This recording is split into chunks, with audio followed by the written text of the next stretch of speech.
सतनाम श्री वाहे गुरु। साखी गुरु नानक जी के ससुर मूला जी की। जब गुरु नानक जी के वैराग्य की बात मूला जी को पता चली, वह नवाब से फरियाद करने पहुँचे। मूला जी ने कहा, जो नानक जी के 760 रुपए हैं, उन पर मेरी बेटी का हक है।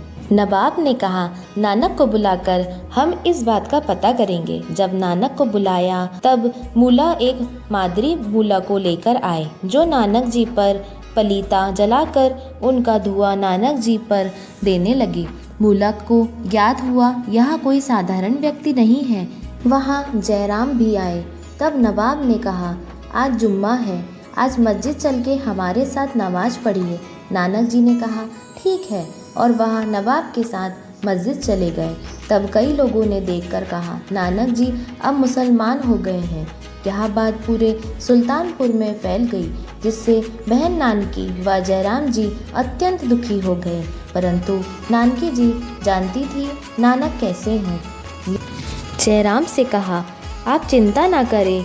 तभी जयराम ने ब्राह्मण नीदे को नानक जी को देखकर उनकी सूचना लाने के लिए कहा। कुछ समय बाद जब ब्राह्मण नीदे आए, जयराम जी को बधाई दी।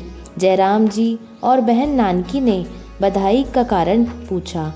तब ब्राह्मण नीदे ने कहा, मुझे एक मूला ने बताया, जब नानक नवाब के साथ नमाज पढ़ने गए और नवाब नमाज पढ़ने लगे, नानक वहाँ खड़ा रहा। नवाब ने जब नानक जी को खड़ा देखा, उनसे पूछा, आपने नमाज क्यों नहीं पढ़ी?